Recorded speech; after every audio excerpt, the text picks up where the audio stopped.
Yo, what is going on YouTube? I am Germ here. We're back in off-season mode. It's all about rumors and speculation today. We knew last week we heard that some of the rumors, speculation, some of the moves would probably be on hold until after European Masters was over, because there's a lot of teams that want to talk to European Master teams, want to talk to European Master players, and a lot of those dominoes are going to start falling because a lot of people are hyped up and excited about a ton of these players. There was a ton of talent on display at European Masters. LEC teams are going to be interested. LCS teams are going to be interested. But again, they needed the playoffs to finish up. Obviously, that finished up. K-Corp took down the EM Championship, and that was a ton of fun to see. But now all those players are able to, with the approval of their orgs, start to talk to some organizations. There's going to be some big moves coming in the LEC and the LCS, and today we're talking about a kind of big one where Skeleton tweeted out, rumor, EG want to replace Ignar with Plasma from UCAM. So that's what we're going to be talking about in today's video. But before we get into that, I just want to mention real quick, if you guys have not already, please take a second and smash that like button. I would appreciate it so much. It really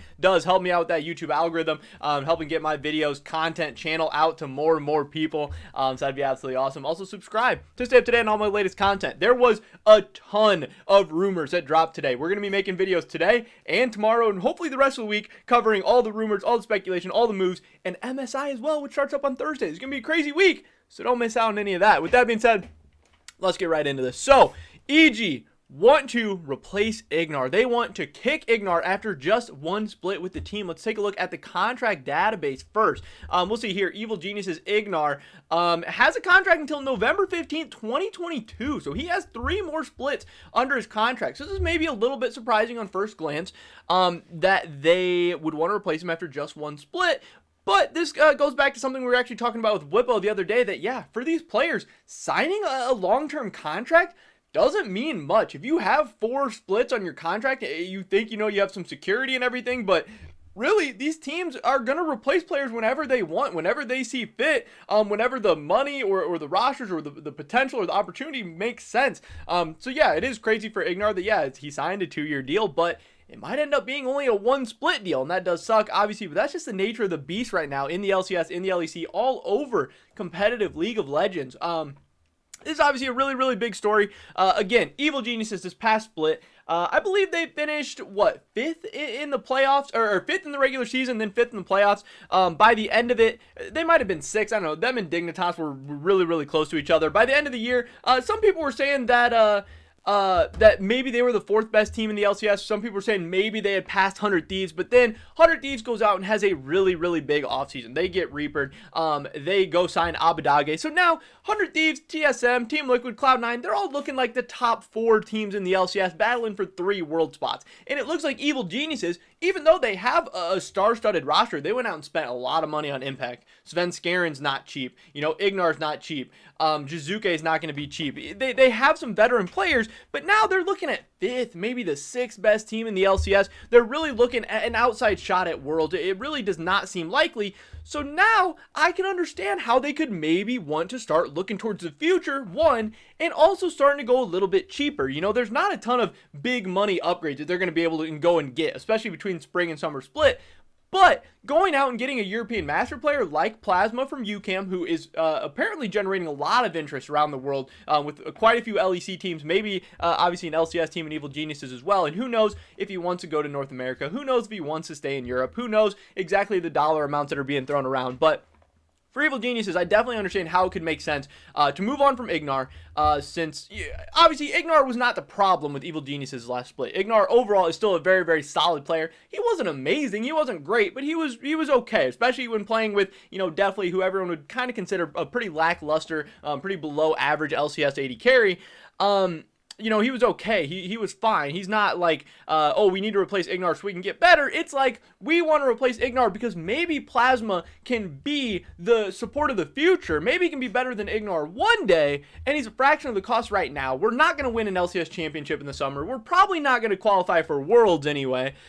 So why are we going to keep paying all these veterans? Again, Sven Skaren, Jizuke, Ignar. Why are we going to keep paying them all this money to finish 5th place? Is finishing 5th place in the LCS, is that selling you more merch? Is that getting more fans? Does that do anything? No. The good stuff is making it deep in LCS playoffs, making it to the finals, winning championships, going to Worlds, going to MSI. That's how you grow a fan base. That's how you kind of get that stuff. Obviously there's content creation, all those other avenues. But as far as like your straight LCS team, you want to be going for results, not spending a bunch of money on some veterans just to be a middle of the pack team, because, Dignitas is going with a budget team and getting similar results to you. So in the end, all you're doing is just, spending more money, losing more money, and it does seem kind of weird, especially when, again, there are some good players coming up in the LCS Academy scene right now. We had a really, really successful Proving Grounds tournament. And then when you look over to Europe, there is some very, very good players in European Masters. There are some players that are getting so much hype, so much fanfare surrounding them that people are so excited to see, and people absolutely could think could be kind of the League of Legends stars of tomorrow. We've seen Europe develop so much talent over the years, and now that these EU Masters players are getting a big stage to prove themselves on, some of these guys are going to make the most of these opportunities. Now, again, it's always a risk with players coming out of regional leagues, players coming out of lower leagues and everything. You never know how it's going to work out. You never know how it's going to go. But again, taking a risk for some of these teams that are kind of stuck in this weird spot of between being a good team and being a bad team and spending a lot of money for not great results, maybe it's worth taking some of these risks. Just because Plasma has been good, just because Plasma's been solid, people are excited for him, that doesn't mean he's going to go to the LCS and be a beast. That doesn't mean he's going to go to the LEC and be a beast. But there at least is that option. Skeleton goes on to say that he uses the verbiage that they want to replace Ignar because it's not a done deal. He has interest from other teams, but the common consensus around the LCS is that Ignar is gone. That's kind of crazy. So that leads me to believe that they have some other backup plans, even if Plasma doesn't work out. Because if the common consensus is that Ignar is going to be gone, but Plasma is getting offers and interest from all these other teams, they can't know for sure that Plasma's coming to them. That just wouldn't even make sense. So they must have some backup plans in place too. And is that a veteran LCS support? Is that an Academy LCS support? Is that another EU Masters player? I don't know for sure, but this is pretty interesting. And then obviously the next question would be, where does Ignar go from here? There's going to be, you would assume, some teams interested in him, maybe at least for an Academy spot or something. Would he return home to Korea? Would he go back to Europe? Ignar's kind of been all over. He's got connections. He's got fans. He's got teams all over. But again, he's in kind of a weird spot where he needs a pretty good team around him, but is a great team going to take a chance on Ignar at this point? I don't know. So it's interesting. There's going to be a lot of moving parts here. We also have heard that Vitality is interested in the whole UCAM roster. Zur says that this is the entire team as far as he knows. And again, he says that this does not necessarily mean that they're going to try and buy all 5 players. It just means that they are taking a look at this whole UCAM team. Maybe they're going to pick up pieces of it. Maybe they're not, So that is another interesting spot for Vitality. Again, I wouldn't assume that they're going to be, moving on from Crown Shot after half a split or anything like that. But obviously Vitality had a very, very disappointing split where they're looking to get some of those future stars of tomorrow as well, and they actually have some money to throw around, so that could be interesting. Wooloo does talk about, too, how all the UCAM players have interest from LEC teams, and he also talks about how Evil Geniuses have interest in Plasma, so that is pretty interesting. And then also Fnatic is in contact with some of these UCAM players, so that's definitely something we're going to cover more in depth in a future video, what exactly is going on with the Fnatic situation. That's going to be very, very interesting to kind of follow. But as far as who Plasma is, how good is he? I'm sure a lot of LEC fans, LCS fans especially, who don't watch European Masters, who haven't seen UCAM Esports Club ever play or didn't watch the finals, didn't watch any of that. This was the first year that I really got into European Masters. I watched most of the knockout stage. I got to see some of this stuff. UCAM was a fun, exciting team. They did make it to the semifinals of the spring main event. They did lose to K-Corp 2-1. They were able to take a game off them, though. And again, K-Corp ends up going on to win the whole thing, to win the European Masters Championship. And this was only a best of 3. People say, if it was a best of 5, maybe UCAM would have had a chance to come back. I don't know. But again, the fact that a lot of these UCAM players are getting offers or at least interest from the LEC and the LCS, that's a good sign. It means they got some quality stuff going on here. Obviously, a lot of different scouts are all being impressed and liking what they're seeing. And yeah, Plasma seems like one of the guys that's getting the most kind of hype. Now, in the LVP, the league that they were playing in, Plasma did not have crazy stats in regular season. He had a 3.13 KDA. So nothing too crazy there. This is obviously Superliga. They finished second in the regular season. G2 Arctic did win the league, and then UCAM ends up qualifying for European Masters. And then this is actually in European Masters where Plasma stepped up big time, having a 5.88 KDA. So, this is playing against the best of the European regional leagues. And this is where he really shined. Him and UCAM.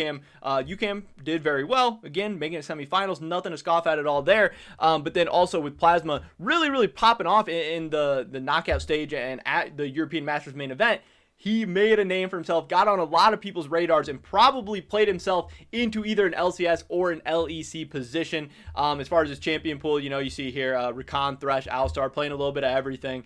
In the regular season, I want to take a look at his champion pool there. I don't think I looked at it previously. Alistar, Rel, Leona. So, yeah, playing all the different styles. Nothing too crazy there. Doesn't seem like, like a one trick or too small of a champion pool or anything. Obviously he struggled a little bit in the regular season, but then to see him come on strong, obviously with a good playoff performance and then a good European Masters, that looks good, and it's on a lot of people's radar. We don't know exactly where he's going to go, but Evil Geniuses is an option. It seems like Ignar is out for Evil Geniuses. That's not confirmed, but that is the latest rumor. That's what's going around. That's what people are talking about. And these are just a few of the big rumors that came out today. We're definitely going to be talking about these stories more and more in depth as the week goes on and as we learn more information. Maybe one of these guys is going to sign. Maybe we're going to get a new rumor. Maybe there's going to be some big moves swapping around. But now that European Masters is over, more and more of these stories are going to start coming out. These EU players are going to be signing to teams in America, in Europe, and it's going to be fun. It's going to be exciting, so you don't want to miss out on that. Definitely drop a like if you guys did enjoy this video. I would appreciate it so much. Leave a comment down below. Where should Plasma go? Where should Ignar go? I'd love to hear your guys' thoughts and opinions. Subscribe to stay up to date on all my latest content. Hopefully I catch you guys in the next one. But until then, peace!